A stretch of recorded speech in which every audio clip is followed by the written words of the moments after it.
Can someone please explain to Jordan B. Peterson that there's a difference between freedom of speech and freedom from consequence? Do you agree there's a difference? Well, certainly there's a difference. And are you prepared to suffer the consequences that society may deem you need to suffer because of your views? Yes, I'm prepared to do that. What does that entail? Are you open to learning? Well, hang on. That's not the question. Hang on, that wasn't the question. It's That's right. true. Well, so what am I willing to do? Well, I think that the Ontario Human Rights Tribunal is probably obligated by their own tangled web to bring me in front of it. If they find me, I won't pay it. If they put me in jail, I'll go on a hunger strike. I'm not doing this. And that's that. I'm not using the words that other people require me to use, especially if they're made up by radical left-wing ideologues. Now, if our society comes to some sort of consensus over the next while about how we'll solve the pronoun problem, let's call it, and that becomes part of popular parlance, and it seems to solve the problem properly without sacrificing the distinction between singular and plural, and without requiring me to memorize an impossible list of an indefinite number of pronouns, then I would be willing to reconsider my position. But I'm also partly opposed to this because it's been made mandatory and has the whole weight of the law behind it. It's like, this is a very bad idea. I believe this is a very bad idea. And I believe that the reason this has caused so much noise, tremendous amount of noise, tremendous amount of attention on YouTube, is because there are things that are at stake in this discussion, despite its surface nature, that strike at the very heart of our civilization. A trans person asked you, would you please refer to me by they and them pronouns? Would you refer to them by those pronouns? It might depend on how they ask. So no. Why do you have the authority to determine whether or not... refer to me. Why do I have the authority to determine what I say? What kind of question is that? Why do you have the authority? Why do you think it is that so much of what you say is so very popular with the alt-right? It isn't. And you don't have any evidence for that at all. Any more than the evidence that alt-right people watch this show. Daily Stormer, Neonite website, Saviour of Western Civilization. Oh, well, that was all taken apart today by a number of Jewish publications, by the way, showing that, first of all, that was all satirical commentary on the part of the alt-right, directed at taking me down, for example. And there was an alt-right article yesterday published saying that I was a Jewish stooge and shill. So, well, this is absolute nonsense, and I don't appeal primarily to the alt-right. There's no evidence for that at all. It's the proclivity of... I never said primarily, Jordan. What I'm interested in is why you think that you get the reaction that you do from the alt-right. Looking at, the Cathy Newman documentary. What reaction? Interview.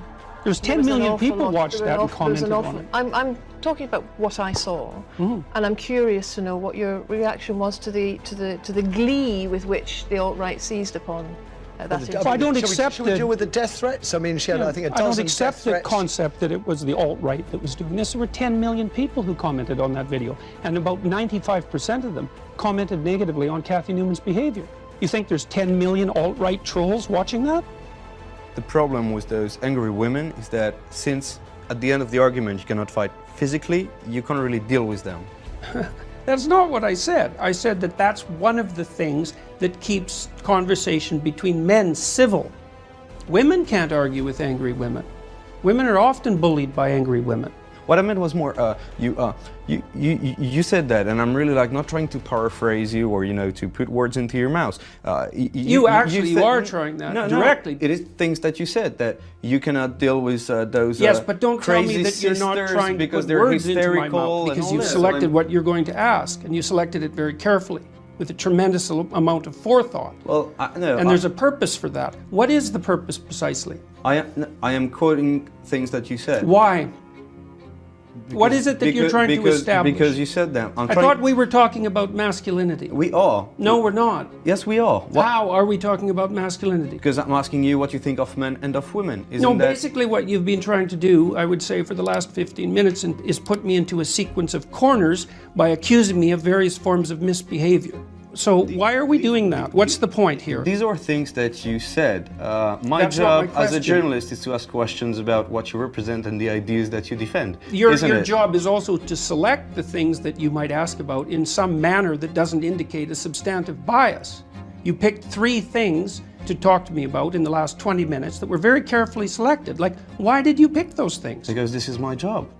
No, not necessarily. You could be asking me, for example, why I've spoken to 250,000 people live in the last 8 months. That might be more newsworthy. Well, we're not going to have a big debate about journalism, but if a journalist doesn't ask the tough questions, how can you give the good answers? Well, it depends on what the tough questions are. It depends on I didn't think that they would be tough. We're talking about things that you said. I mean, if it's easier to have conversation between men, because there is this underlying threat, you know, of a physical contact. I don't think it's easier. It tends to be somewhat more civil.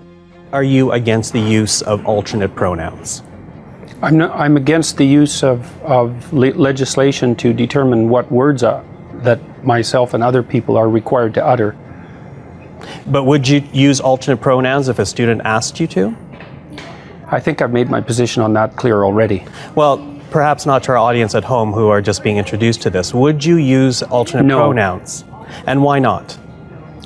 Because I don't believe that other people have the right to determine what language I use, especially when it's backed by punitive legislation. And when the words that are being required are the constructions, they're artificial constructions of people I regard as radical ideologues whose viewpoint I do not share. Maybe you just think that women should be equally represented in the decision-making fora of our nation. Maybe that's really just about having proper equality in a body that's meant to be representative. Well, I do believe that women should have... I don't understand your question, I guess.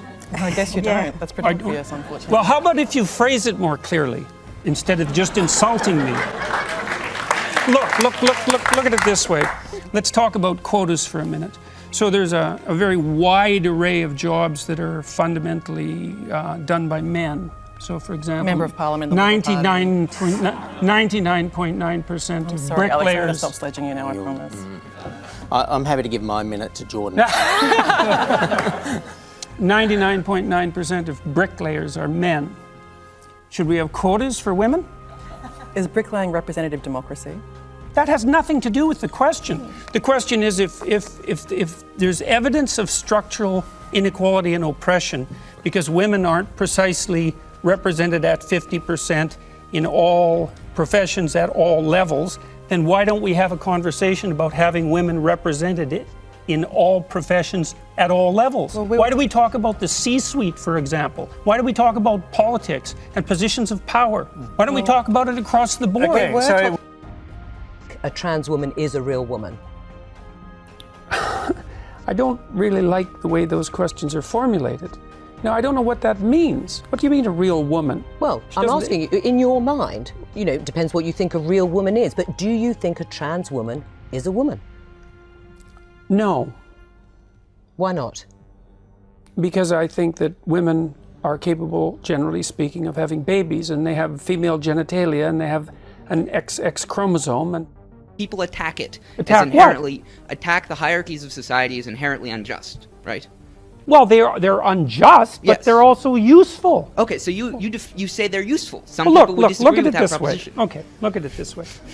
You obviously think that it's worthwhile to stand up and ask a question. Yes. So you think that standing up and asking a question is better than Yes. not standing up and asking a question. Yes. Okay, that's a hierarchy Yes. of values. Yes. Okay, without the hierarchy of values, you couldn't act. Of course. No, not of course. Well, wait. It's partly why I'm I think defending there's the a distinction hierarchy. here. Without No a one hierarchy, disagrees there's about no the impetus facts to of the act. hierarchy, right? What's that? There is a hierarchy in society, right? No, there's multiple hierarchies Okay, there are in multiple society. hierarchies in society, right? Yes. And you say that they are based in, you invoke the lobster, right? That they are based in nature. I said that they were inevitable. Yes, that they were inevitable. Some Right, people that disagree doesn't with mean that. that they're but, good. But my point is that, this is generally relevant to it, you have a broader point than free speech. This is one of the things you talk about, yes? Yes. Okay. Whereas I think there are some other activists who focus on more exclusively. I'm not an free speech. activist. Yes. Okay. I mean, My like I question is said, you're doing fine, do you but think, it's just too much. Like I can't keep it do straight. you think that your behavior risks politicizing it, and do you think that politicization is justified? I think my behavior risks politicizing it, yes. I would rather it not be politicized.